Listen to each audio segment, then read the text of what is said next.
Welcome back to the Realm of Unpopular Opinions. It is finally the better part of the end of the year, where I get to talk about everything that I read this year that I loved, that I adored, that I thought was the best of the best, cream of the crop.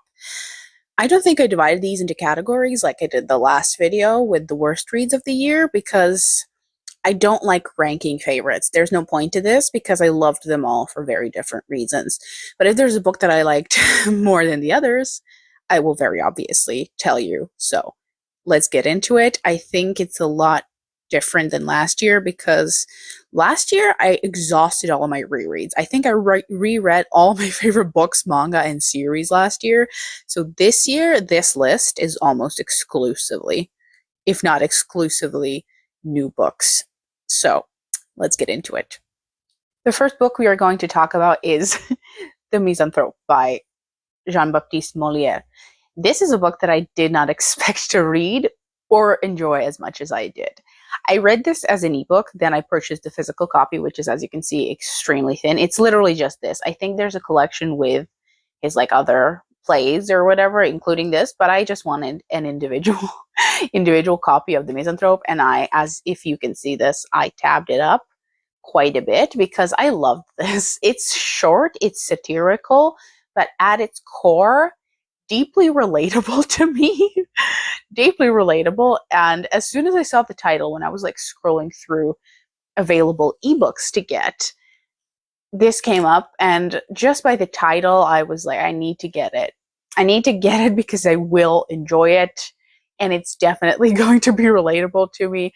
I loved the ending. I loved the dialogue and how actually very to the point accurate it is for both the past and the present, if we're going to be very realistic. But if you are at all interested in plays or the subject matter of a man who is a misanthrope, and the plot certainly doesn't dissuade him from that opinion, rather it confirms it, and at the end he moves on his own. I loved it. I really loved it. I had to put it on this list, which I know he's famous, and I think we read him in high school, but that is not why I picked it up. I picked this up solely because of the title, and I am really glad that I was proven right. Since it's so short, I won't discuss anything else about it. Just, it has to be said how much I loved it. The next things we need to discuss that I do not have these books physically are the Heather Fawcett books. Rather, let's start with School Between Winter and Fairyland. I still can't determine if this is my favorite Heather Fawcett book or not. I'm not sure, because when I think about it, I love it so much that the other book that I'm going to talk about of hers, in a minute, is also very much a favorite. So I'm not certain, but if you're new and you haven't seen me yap about Heather Fawcett yet, she is one of my new favorite authors of all time, despite me not actually liking any of her young adult works. I only like her middle grades because not one of them has been a miss so far. Genuinely, this writing suits her so well. The whimsy and lightheartedness is what is so great in middle grades. The only thing I have to say, and I've said it before about this particular book, it's actually very heavy and bittersweet for a middle grade. The ending, spoiler or not a spoiler, this is just in terms of the tone, I'm not saying anything else, bittersweet. I ended it and I was contemplating actually crying. I was close, but I was contemplating actually shedding a tear, because I was like, this isn't really that happy of an ending, is it? I mean, it is. That's why I say bittersweet, but I absolutely loved and adored this book. And I think if the other book on the list wasn't something that's very personal to me, I think this would be my favorite. I think it's extremely underrated. So few people have read it and no one talks about it. I can't even find a physical copy to purchase on Amazon, on any of the used versions on Amazon. I literally cannot find it, and it upsets me because it might actually be my favorite. I feel like her writing is very strong here. The focus, her spin on the school is very, very powerful here. The mythological creatures that she always does and the magic that she uses is also kind of at its best here. I don't know. This could be her best work yet, which she might not even agree with me on that, but I've read almost all of her books now. I think the only one that's left is the contemporary one. This is the finest thing she has written in terms of plotting, pacing, character work, development as a standalone. Excellent, genuinely excellent. I would recommend it for everyone, child, adult, because it being a middle grade doesn't mean that it's not worth reading, as we well know. The next book, also by Heather Fawcett, I do have physically, and it is Grace of Wild Things. Now, if this wasn't an Anne of Green Gables retelling, the other book would perhaps be my favorite. But since it is an Anne of Green Gables retelling, it is my favorite. This is Anne of Green Gables if it was a witch in the woods story. And Heather certainly found her audience with this one. I think she actually said that this was her favorite book to write, that she's the most proud of it. And I agree. It's delightful. It's delightful in every sense of the word. It is Anne of Green Gables, but all the characters are sort of a little bit different, and the Witch in the Woods storyline doesn't go as you would necessarily expect it to go. Like, one minor gripe that I have with this book happens near the ending. It's just a trope that I don't really like, but I'm not going to get into it. We're here to praise Heather Fawcett this time around. This book was phenomenal. I wish it was longer. I genuinely had such a good time reading it, and I felt so much better while reading it because I read this at a time of year when I felt like all I was reading were duds, and this came at such a perfect time because I had just read Emily Wilde, and even though I didn't like that book, I really liked her writing style, so I picked up this also as an ebook. I didn't read it as a physical book, and I was proven right. I like being proven right because I recognize that her writing style was something that really suits me. Like, how she writes about things and the things that she chooses to write about really, really suited me. So I picked up another of her books, and I was just really lucky that this was the first one that I picked up because I absolutely loved and adored it. I had to get it physically. I also tabbed this one up. I can never tell if you can see that, but I also tabbed this one up. It was just a delightful, delightful book that I just dropped. So yes, I love it. And again, if it wasn't an Anne of Green Gables retelling, I think the other one would be my favorite, but they're very, very neck and neck. The next thing we are going to talk about is something that I feel like I've been yapping about, especially in the last few videos, but that is King Arthur. This year, I've just really, really been into it, and I realized recently, I think this is because it's been a while since I rewatched Merlin. Like, when I rewatch one of my favorite shows with someone else, for some reason it takes a lot more out of me, so I don't feel the need to watch it soon. I watched it with like a friend that I'm no longer friends with, but a friend that I had 2 or 3 years ago, we watched Merlin together, and I haven't felt the need to watch it since. And I think 2025 is definitely the time for a rewatch, because the next thing we're going to talk about is obviously the great book of King Arthur and his Knights of the Round Table by John Matthews, and the wonderful illustrations by John Howe. Now, I'm not going to go on and on about this because this is super heavy to hold up. It's a beautiful illustrated hardcover edition. I cherish it so much. It's one of my prized possessions. I read this cover to cover. I don't think it took me a month, or it could be a month, because I read like sometimes just one of the chapters, sometimes way more of the chapters. And I have a list of like my favorite chapters in the book, but now just flipping it open, I can tell you that I loved the Book of Merlin, the Book of the Grail, and the ending of the Round Table. And I quite liked some of the stories about Sir Gawain. My least favorite part was the bit about the Round Table, because I felt like a lot of the stories weren't like about Arthur or mythological deeds.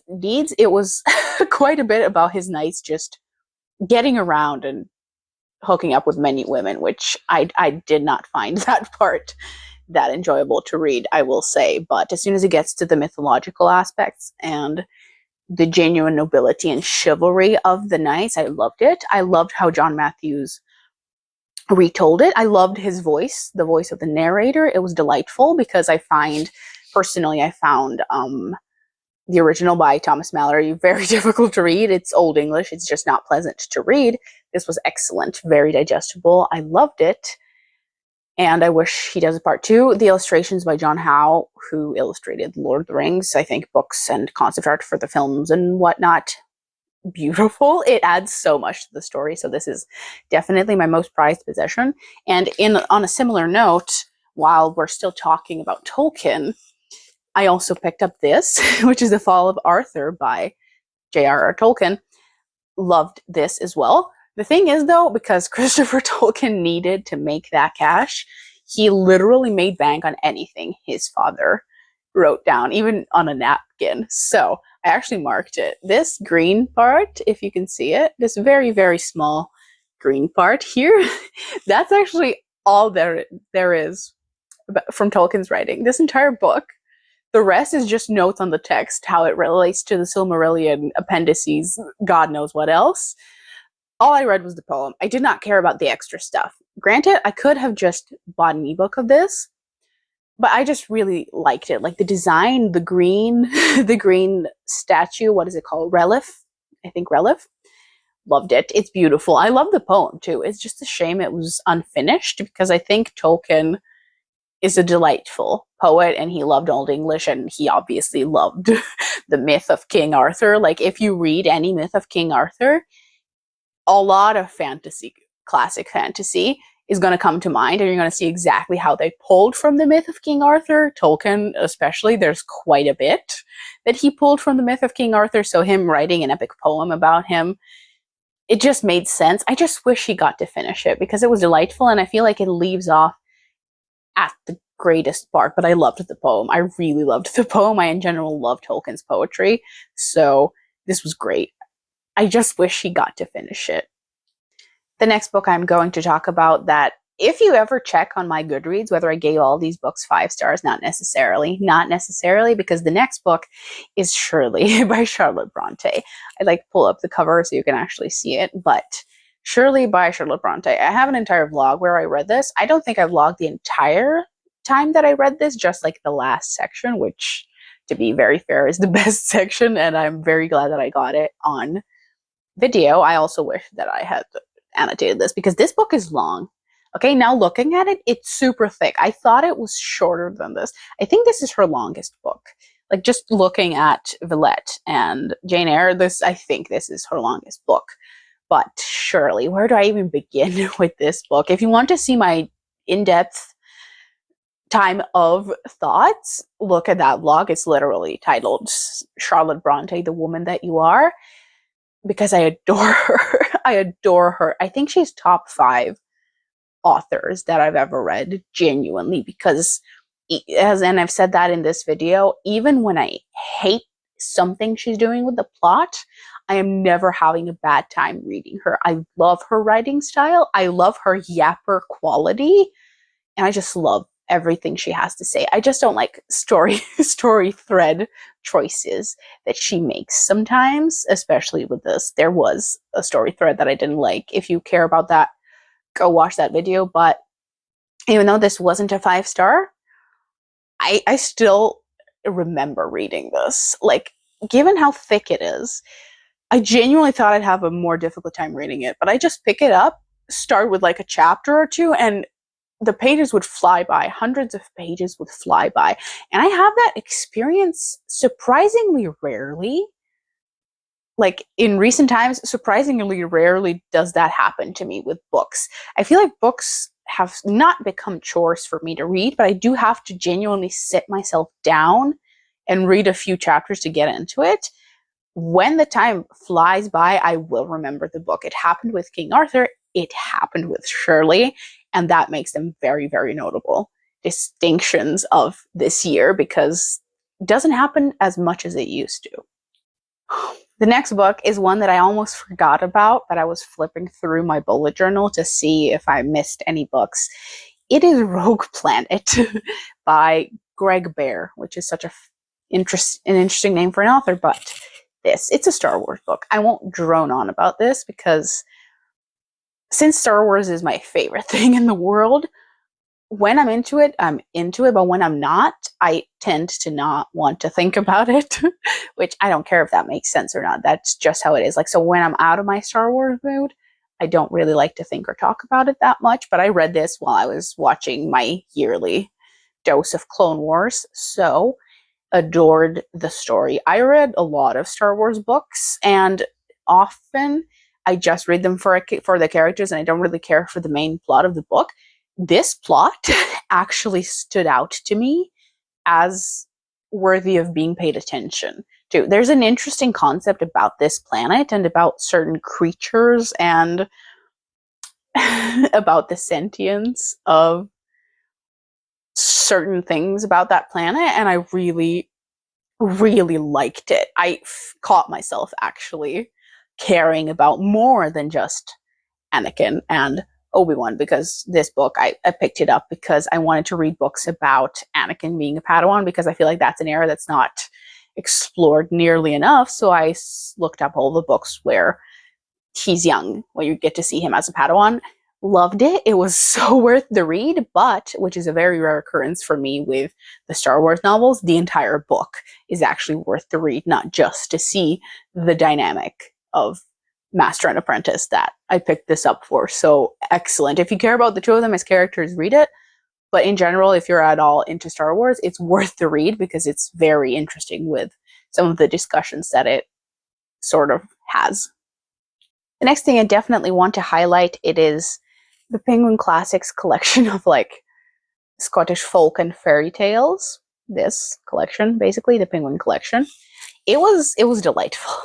I, similarly to Heather Fawcett, I read this at a time when I was feeling very demotivated with my reading. So probably the span of time from April to the end of summer. But I think it was actually early on in the year.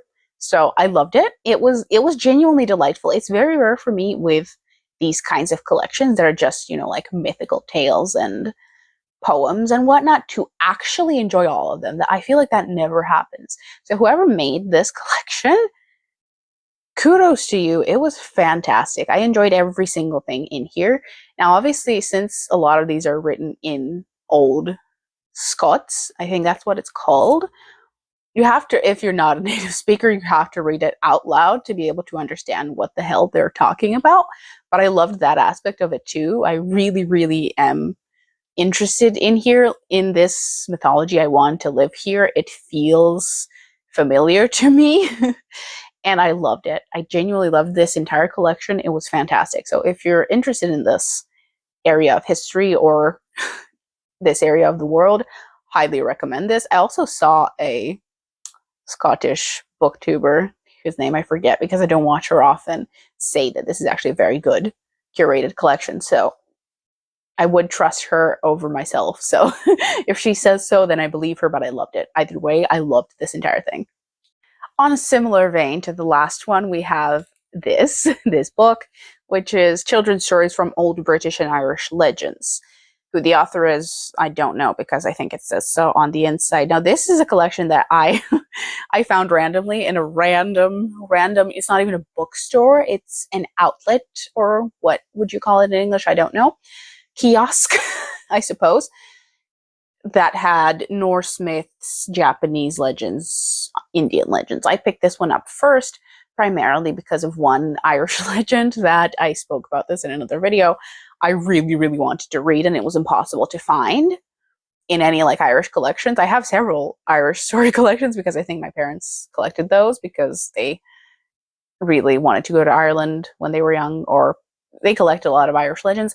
I could never find that particular story. So when I flipped through this and I found that it had that story, I had to get it. It also has those really, really pretty old-timey, it also has sprayed edges, but it has that really beautiful old-timey illustration style that I adore. I'm going to try it, like that kind of art style. I love it. It's lovely, beautiful. But since they are children's tales, they're retold and their language is simplified, which I did not mind. I actually found that very good. And whoever retold them did so beautifully because I loved all of them, I think. I was obviously less familiar with the Welsh ones than like the English and Irish and Scottish ones because I read this after the other collection. but I loved it. Again, these last two books, if you are at all interested in the mythology of the British Isles, I would highly recommend both of them because the way that they're told is just wonderfully curated and adapted to people who even might not be natives to the English language. I loved it. The next book is one that I'm not going to hold up because it's on a bookshelf in another room and I cannot be bothered to go get it. I do apologize, but it's, what is it called in English? I'm going to put the picture up so you're going to see, but this book by Nikolai Gogol, Revizor, that's how I know it anyway, is it the State Inspector or something like that? Anyway, I love Gogol, and he was a bit of a discovery for me this year because I had read, I'm trying to translate the titles in my head as I'm speaking, The Raincoat. I read The Raincoat in high school, like as a syllabus, and I enjoyed it, and I remembered finding him funny, but I never picked him up. So this year when I was reading the Little Black Classics, I picked him up again and I realized that I do actually find him funny, and I really, really love his just writing style and way of humor.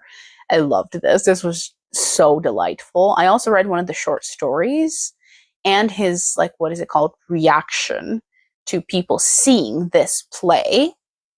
I loved it. I do like reading them in translation, which is why I can't really speak about it coherently in English. I like reading Slavic works in translation, but I loved it. It was just wonderful. If you don't find this type of humor, like, what is it called? Like laughter through tears. If you do not like that type of humor, I don't think he'd be for you, but I personally adore him and everything he's speaking about in the tone that he's speaking it in. I realize now I really could have done these in order, but bear with me. Bear with me. But we have Letters from a Stoic by Seneca. I tapped the hell out of this one. I wish you could see this. I never know if these show up or not, but basically it's a lot of tabs. It's a lot of tabs. Why this edition? Do not ask me. I also found that at that random kiosk where I found the myths and legends, but I was just thinking about reading it because I did read Meditations by Marcus Aurelius as an ebook, but that wasn't that long. I think I read that in like 2 sittings. The longer philosophy books, I just don't want to read via ebooks. So it was just a massive coincidence that I walked into that specific kiosk where I never go for books and found the very book that I wanted to buy, and it was the last copy. It was just a massive coincidence. So I could suffer through the ugly ass edition. I don't care. I got what I got out of it, but yes, I loved it. I adored it. This is my philosophy, Stoicism. So yes, I loved it, and I'm slowly working through them.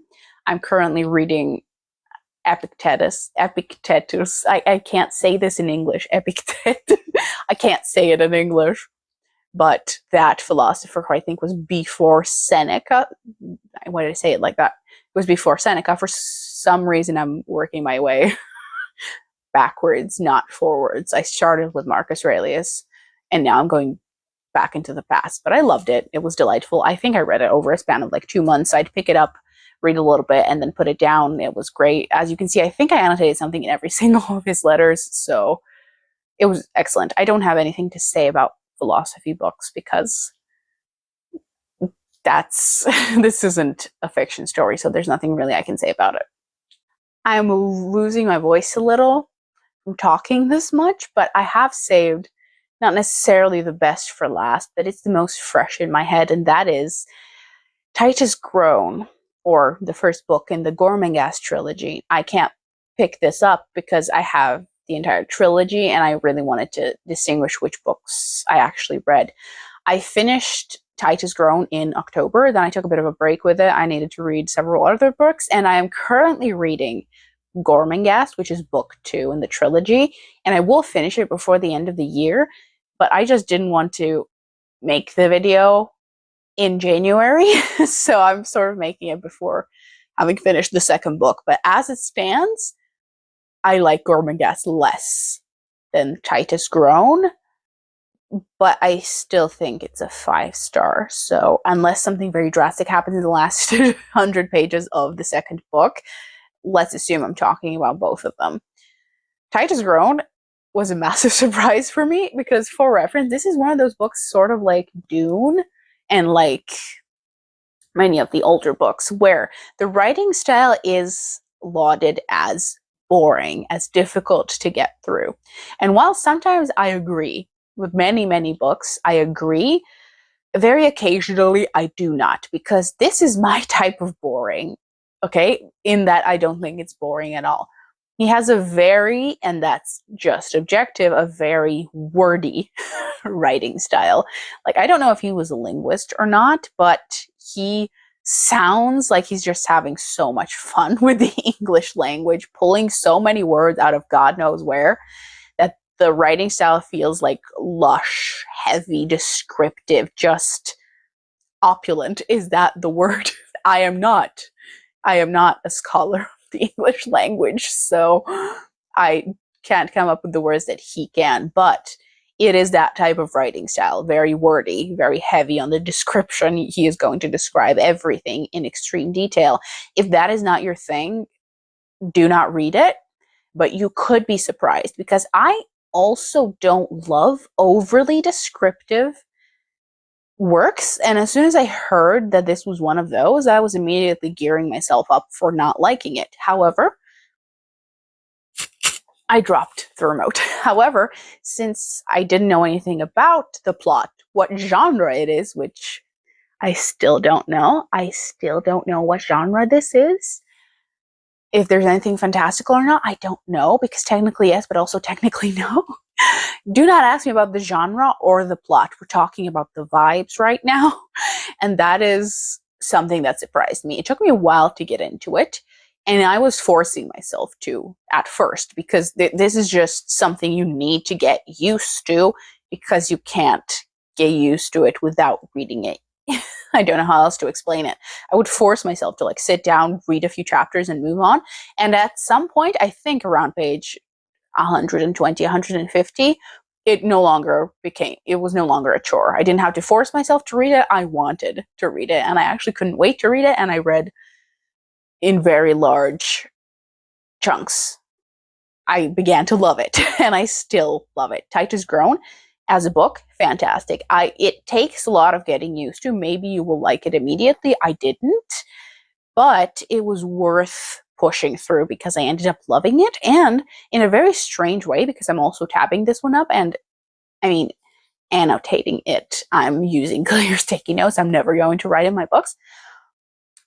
I began to really appreciate the wordy writing style, like his just use of the English language. There were several descriptions, and you can tell Tolkien was somewhat inspired by his style of writing, because several descriptions of the forest, or of a creature in the forest, or of the castle, or of Gormenghast Mountain, of the courtyard, of the halls of stone, a lot of the descriptions are so lush is the only word I can use, that I just marked those passages and I found them beautiful, and I actually forced myself to read them, like to read them properly, genuinely, to not skim over any sentences.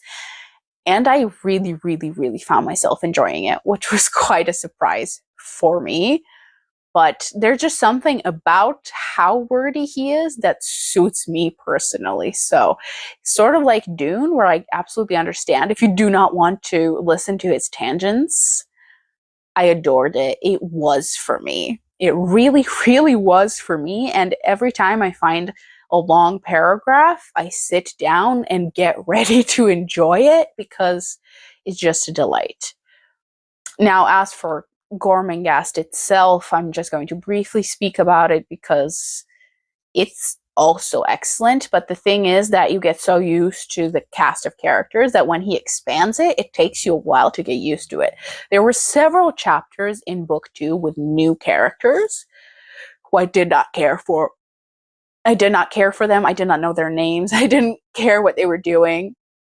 But as I got used to them, I also grew to care about them. It's a very, very large cast of characters at the moment in book 2, and I quite like rounding out the year with this, because book 3 is apparently the one that no one likes, and I'm already dreading it a little bit. So let's just keep it at the first 2 books, cap off the year on a good note, and that's it. I don't know what else to say about Gormenghast, because I didn't know anything about it going into it. I just knew that it was very wordy, and that could have been a good or a bad thing, and it turned out to be very much a good thing. Maybe one day I will speak about it a bit more concisely, but I genuinely, how does one begin to explain Regina George? That is it. That is it for the video. I hope you enjoyed it. I hope it was not instructive, but at least a bit more entertaining than the last one, because as much as I love hating and shit talking about the books and things that deserve it, I also love talking about things that I love, because all of these I was a big fan of. I've realized that, just like the last video, I feel less intensely about all of these books than I did last year, because last year I think I read my favorite book of all time and the worst book that I've ever read. So last year was just a rant. Either way, it was just a rant, and I don't think I felt that strongly about any of these, which is a bit of a shame, but at the same time, I'm happy, because I just quietly loved them. Now, I never mention rereads in these videos, because unless it's very notable, like when I reread the Wheel of Time books, I do like to mention that, because it's been a long time now since I read them for the first time, but I don't really mention rereads that much, because there's nothing new to talk about, and those are books that I keep going back to, so I'm inevitably going to talk about them many, many times. I don't need to also highlight them in the one video a year when I'm talking about new things that I read. So I do believe that will be the last video that I do this year, so Happy New Year if you care about that at all. In the last few years, I've actually stopped caring about holidays or milestones, because they've mostly been shit, so I've just started to not care. But if you care, Happy New Year, happy holidays. I hope you're enjoying yourself even a little bit. It's tough out there currently, and that's kind of it. That's all I have to say. So I will see you in 2025 with more hopefully good books. I will see you in the next video.